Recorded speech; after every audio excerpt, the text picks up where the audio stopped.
sambutan resmi saya yang disiapkan oleh kantor. Nah sekarang saya mau nambahin nih, mumpung ketemu.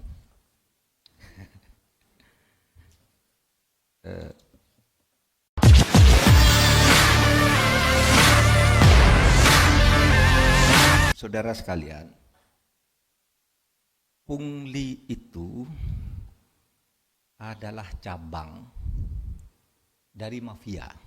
Cabang, bukan mafia itu sendiri. Kalau mafia itu ada pengaturan bersama yang jelas, itu mafia namanya. Seperti di Sisilia itu ada ketuanya, ada petugasnya, dan ada prosedurnya.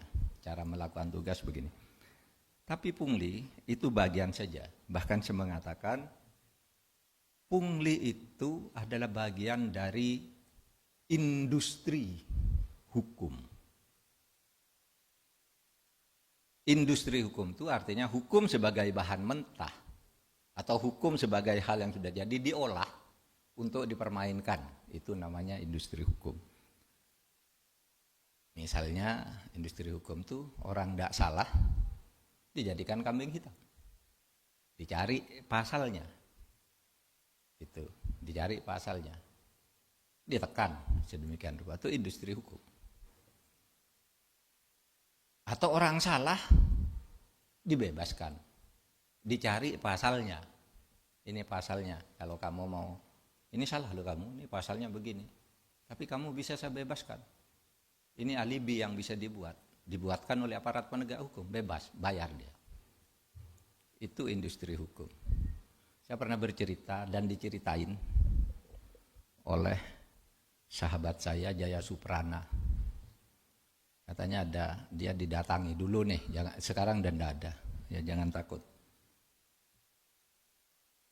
Dulu zaman-zaman Orde Baru masih sangat mencengkram itu, dia didatangi oleh seseorang. Pak, mau ndak Bapak rumah yang di depan Bapak itu saya kasihkan kepada Bapak? Gimana caranya? Itu kan cuma dekat nempel ke kantor saya, tapi itu rumahnya dia. Kalau Bapak mau kita bisa buatkan hukumnya. Itu namanya industri hukum. Gimana caranya? Laporkan bahwa dia nyerobot tanah Bapak, nanti kita buat buktinya lah, atur dengan polisi, atur dengan BPN, atur dengan ini, jadi Pak. Itu industri hukum. Bukan hukum perindustrian tuh, bukan hukum industri. Kalau hukum industri itu enak, gampang, tapi industri hukum. Dan orang bisa punya 1000 akal untuk melakukan itu. Tanah, ini yang sekarang mafia tanah. Gila saudara, itu yang dikritik oleh Anwar Abbas bahwa ada ketimpangan kepemilikan tanah. Itu ya betul, tetapi itu yang legal yang disebut itu. Artinya negara memberi secara resmi cuma tidak adil. Oleh sebab itu Pak Jokowi menjawab, loh itu kan terjadi dulu. Sekarang kita wajib melanjutkan karena sudah diberikan secara sah. Berdasar hukum, keputusan pemerintah yang diberi secara sah atau dilakukan perjanjian secara sah itu tidak bisa dibatalkan sepihak oleh negara. Nah itu yang legal saja pakai kong kali kong begitu. Ya. Tetapi memang itu terjadi masa lalu. Saya katakan terjadi di masa lalu dulu ada yang protes partai. Nah kalau tidak percaya datang ke kantor saya bilang. Saya punya, siapa yang punya HPH sekian juta hektar dan kapan dikeluarkannya, tahun berapa, oleh siapa, saya punya.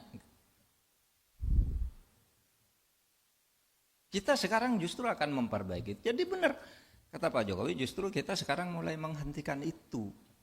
Yang dulu gimana, yang terlanjur orang menyebut 1% menguasai 70%, 1% penduduk yang saya baca itu. Kemarin kan 1% menguasai 50 berapa gitu. Yang saya baca itu 1% penduduk menguasai 70. Itu pernah ditulis oleh seseorang di Kompas. 70% lahan di Indonesia, yang 90% itu berebutan 30% lahan.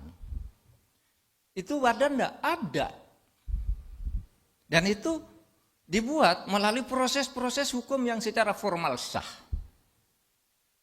Tapi saudara, ada yang tidak sah. Seperti yang terjadi di Indonesia Timur itu, di mana tanah negara sudah diserahkan, diberikan oleh adat kepada pemerintah. Nih, saya serahkan ke negara. Kepala adat sudah tanda tangan semua. Tiba-tiba dibagi ke perorangan. Bagi. Dibawa ke pengadilan, oleh pengadilan kalah negara. Kenapa? Ini kan belum didaftarkan ke kantor Pemda. Berarti memang belum punya pemerintah katanya. Hanya karena belum dibukukan. Ketika ditanya siapa yang buat itu? Wow, udah lengkap nih. Yang buat sertifikat pindah-pindah yang negara pindah ke orang-orang itu udah lengkap. BPN-nya sudah sedia, bupatinya sudah, camatnya sudah lengkap suratnya, coba. Nggak bisa diselesaikan sebentar itu. Harus melalui peradilan ini, yang ini diadili dulu, yang ini diadili faksinya. Nah itu sebabnya saudara, kita hentikan itu dari sekarang. Yang sudah ini selesaikan pelan-pelan dan tidak bisa cepat. Itu bagian dari proses yang saya sebut tadi, industri hukum. Nah, industri hukum itu melahirkan apa yang disebut mafia hukum. Apa? Dulu mafia hukum itu namanya dulu zaman Orde Baru itu mafia peradilan. Mafia peradilan itu hakim, jaksa, polisi main, pengacara main. Nanti kasus pidana, polisi, kasih pasal ini aja. Kalau kamu enggak mau bayar, pasal ini kamu. Bisa itu industri hukum. Pakai pasal ini aja. Lalu nanti jaksanya juga berbisik, nanti tuntut dengan pasal ini. Pengacaranya, nanti saya membela begini. Hakimnya bilang, oke, kamu bilang begitu semua, nanti saya putuskan begini, uangnya sekian, bagi. Pengadilan. Mafia pengadilan dulu permainannya bermain-main dengan hukum, mengindustrikan hukum di pengadilan. Sekarang istilahnya lebih luas lagi, mafia hukum. Kapan istilah mafia hukum ini muncul? Istilah mafia hukum ini muncul ketika Presiden SBY secara resmi mengatakan saya tidak pakai istilah mafia pengadilan karena itu hanya di pengadilan. Padahal di luar pengadilan banyak nih hukum-hukum orang main. Ketika membentuk undang-undang, bayar, itu mafia hukum juga. Sehingga banyak undang-undang yang dibatalkan oleh Mahkamah Konstitusi karena dulu mafia. Pelayanan birokrasi itu tidak pengadilan, yang pungli-pungli itu yang kita bicarakan nih, saudara. Itu banyak. Nah saudara, itu persoalan kita. Sehingga jangan campur aduk gitu. Kok ini pemerintah ini kok tolol, kok baru, nyala kok banyaknya begini lah, itu tumpukan dari masa lalu, Bung. Tumpukan dari masa lalu. Sama ketika saya bilang BLBI, ayo kita kejar sekarang. Wah, pemerintah ini tolol kok baru sekarang. Loh, saya kan baru jadi menteri, saya bilang. Dulu mana tahu saya yang begitu. Sekarang saya kejar, saya bilang. Itu kan tumpukan dulu. Dan itu dulu sebenarnya udah benar. Pemerintahnya sudah dibawa ke DPR, pengadilannya sudah begitu. Sekarang tinggal nagih. Ya tagih sekarang. Mau perkara ya perkara saja gitu. Buktikan nanti di pengadilan. Nah, saudara sekalian, oleh sebab itu, saudara, kalau saya lihat bentuk-bentuk industri hukum itu ada, tadi yang paling parah itu mafia tanah, itu bukan main-main. Pak Yanto, Pak Yanto ya, saya beberapa tahun yang lalu, Bapak belum jadi pejabat di Kejaksaan Agung. Ada orang di Bekasi, Pak, ngadu ke saya nih, bawa berkas tanah. Tanahnya dikuasai oleh pengembang, dia tidak pernah beli, tidak pernah jual. Tidak pernah jual. Lapor, gitu. polisi, malah dia yang laporkan pengadilan. Lalu katanya kasusnya masuk Kejaksaan Agung. Masuk ke saya tuh. Oh iya ya, kasusnya benar nih ibu yang punya tanah ini. Bawa, udah saya bilang, saya utus teman lah ke Kejaksaan Agung. Tolong, ini tanya, ini kenapa ada begini? Lalu, oh gampang Pak, ini pasti benar nih ibu ini yang punya tanah kok. Katanya nih. Orang itu, oke, kamu ke sana aja ke Kejaksaan Agung ini kok proses gini. Besoknya gini dia datang, Pak minta maaf. Di belakangnya orang gede. Di belakangnya orang gede, enggak bisa Pak ini, saya enggak sanggup katanya. Itu saudara, bentuk-bentuk dari industri hukum. Gitu. Kadangkala tuh kasusnya lama orangnya udah pensiun. Yang mafia itu. Namanya masih di dia. Gimana coba? Ini tumpukan masa lalu, ini kita harus mengatur sebuah garis. Ini penyelesaiannya pelan-pelan deh. Pelan, enggak bisa harus diurai satu. Tapi yang ke depan ini, saber pungli ini untuk ke depan tuh meminimalisir seperti itu. Nah, saudara sekalian, ada pembelekan kasus. Ini perdata menang, sudah kasasi menang, tiba-tiba dilaporkan. Ini menangnya karena nyuap hakim katanya. Tidak bisa dieksekusi karena katanya ada laporan polisi coba. Padahal ini sudah menang kasasi. Diadili lagi pidananya, menang lagi. Sesudah menang, ini perdata menang, ini menang. Dilaporkan lagi, katanya dulu ada akta palsu. Tidak bisa dieksekusi lagi. Industri hukum. Saudara, ini tidak bisa perorangan. Kebijakannya ada di presiden. Ya begini. Tapi di bawah itu. Sudah menjadi limbah. Industri hukum itu. Nah itulah tugas kita. Yang ke belakang, oke, itu sulit. Mari kita ke depan. Nah, caranya gimana itu semua? Saudara, saya mengajak kita semua, mari kita menjadi penakut.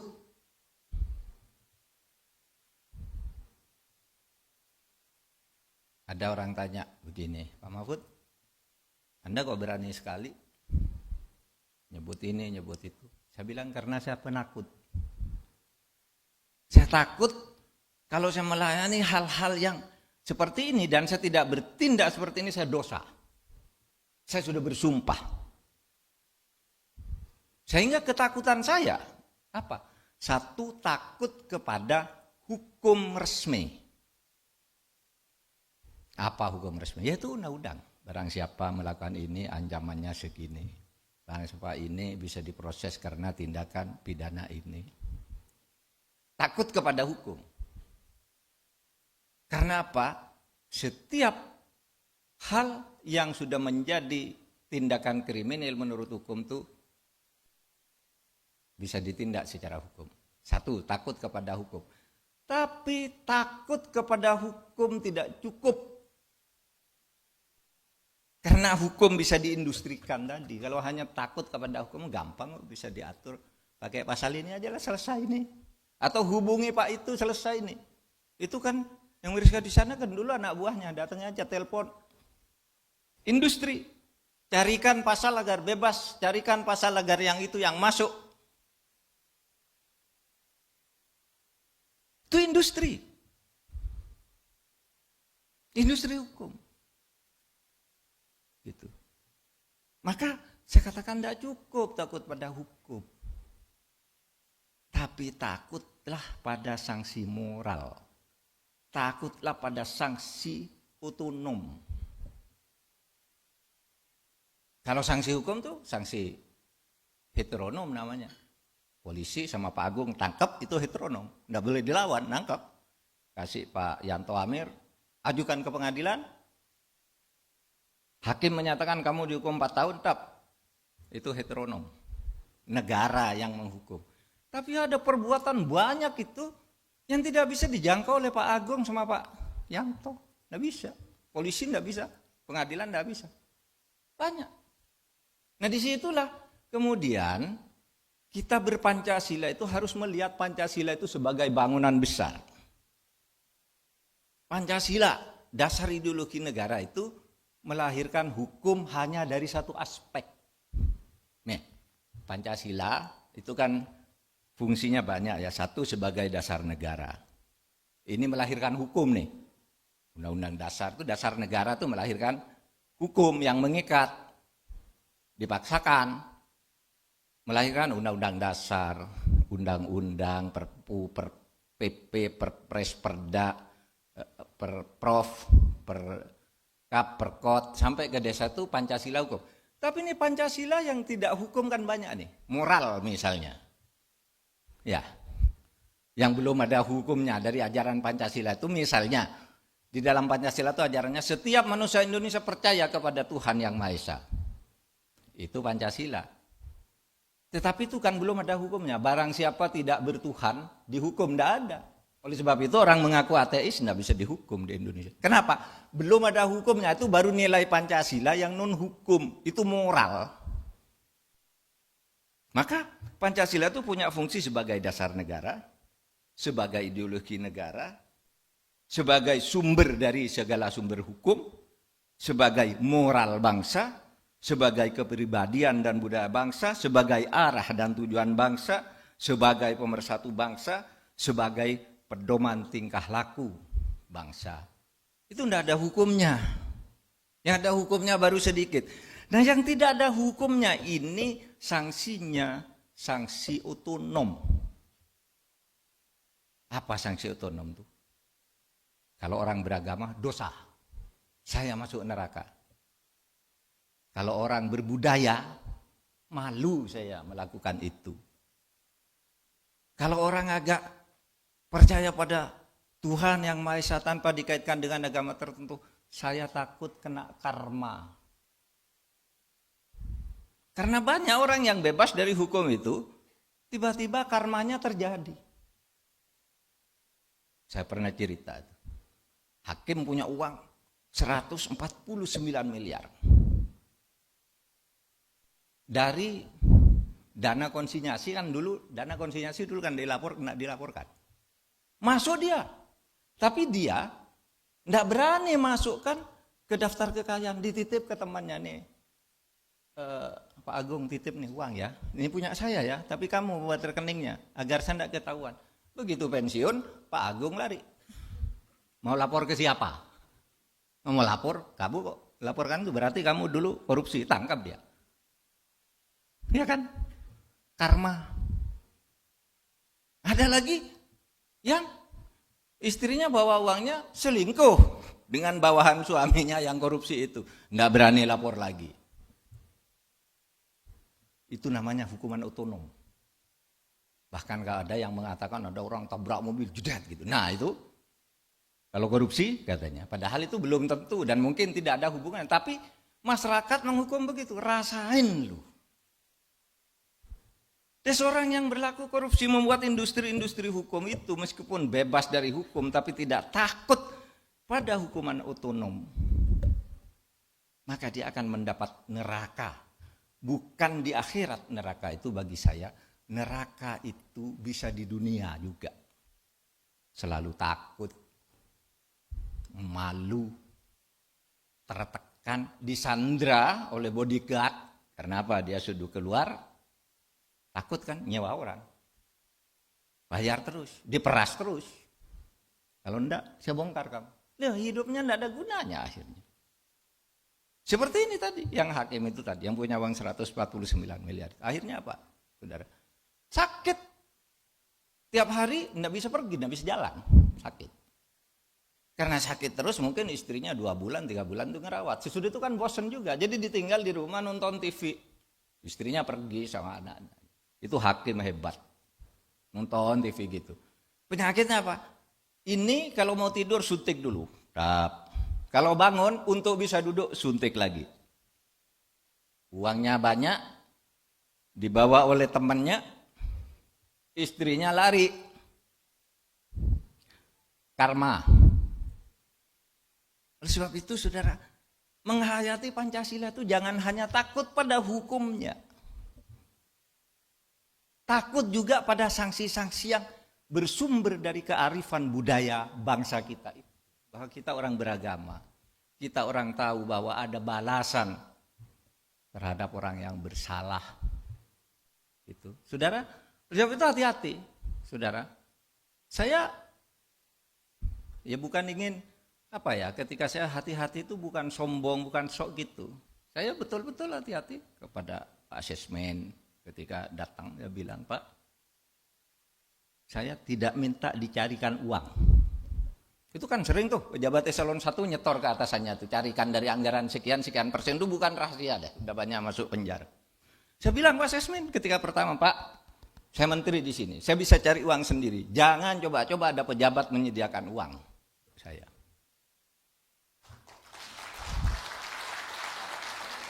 Kenapa? Karena kalau saya perlu bisa cari sendiri, ngapain nunggu Anda? Dia bilang gitu. Sama, Pak, saya enggak bilang ya, di kantor tuh kalau ada keperluan pribadi tolong diganti. Mungkin malu minta sama saya titip uang nih minta ke dia, apa saja. Kalau pribadi, tapi kalau uang memang halal ya kasihkan dong, jangan diambil. Ya kan ada tuh yang halal-halal itu. Banyak.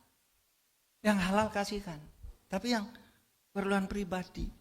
Saya juga enggak minta dispensasi. Coba nih, bayangin orang dari luar negeri bayar untuk tidak karantina. Nih, hari ini nih, anak saya dan cucu saya pulang dari Nederland 3 hari lalu. Saya suruh karantina, enggak usah nyebut bahwa kamu anak saya atau anak karantina. Kalau lebih mudah teknisnya saya suruh urus ke Korps Perisa, uruskan teknisnya saja. Tapi bayar. 10 hari juga, 10 hari. Padahal saya sudah ingin ketemu dengan cucu, dengan anak, dengan mantu gitu, ingin kumpul. Sudah 10 hari dulu di hotel sekarang. Jangan keluar. Kalau nanti keluar terus ada kasus, saya yang ngasihkan kamu ke pejabat, ke aparat. Kenapa? Ya kita harus mulai dari diri kita sendiri, bukan karena sombong. Bukan karena sombong. Kok sombong banget? Justru karena takut. Takut pada itu tadi. Hukum sih mungkin bisa diatur, saya salah telepon aja, tolong deh kan salah-salah kecil gitu. Bisa diindustrikan, tapi moral nggak bisa diindustrikan. Itu nggak bisa. Maka kalau saya sebagai orang beragama mengatakan begini, kalau hadis Nabi itu mengatakan begini, ma nabata min haram pannar ahqqu bihi. Kalau kamu berbuat sesuatu yang salah, korupsi, makan uang haram, sewenang-wenang, maka kamu akan mendapat neraka. Nerakanya itu bukan di akhirat sudah mati, di dunia pun kamu tidak akan enak hidup. Karena itu hadis tuh. Tuntunan Rasul kalau bagi saya sebagai orang beragama. Gitu. Sehingga jangan berpikir neraka itu nanti aku sudah mati kan tidak ada yang tahu kalau saya masuk neraka. Enggak, dia sendiri tahu sejak di dunia pun dia tidak enak dengan itu semua. Gitu. Nah, saudara sekalian, demikian yang saya bisa sampaikan kepada kita semua, bicara dari kesadaran kita untuk memberantas korupsi bukan hanya dari sudut hukum. Hukum itu penting. Semuanya harus tegakkan hukum. Tapi juga dari sudut moral. Ya, sehingga menghayati Pancasila itu bukan menghayati hukum aja, tapi menghayati juga norma-norma yang belum menjadi hukum. Karena Pancasila itu harus dituturkan dalam norma-norma, itu kan baru filosofi, asas gitu. Lalu ada normanya yang ada hukum. Ini banyak yang masih di tingkat asas. Belum jadi norma. Nah, di situ yang masih di tingkat asas dan filosofi itulah kesadaran moral kita. Kesadaran budaya kita, kesadaran jati diri kita sebagai bangsa dan fitrah kita sebagai manusia. Terima kasih. Assalamualaikum warahmatullahi wabarakatuh.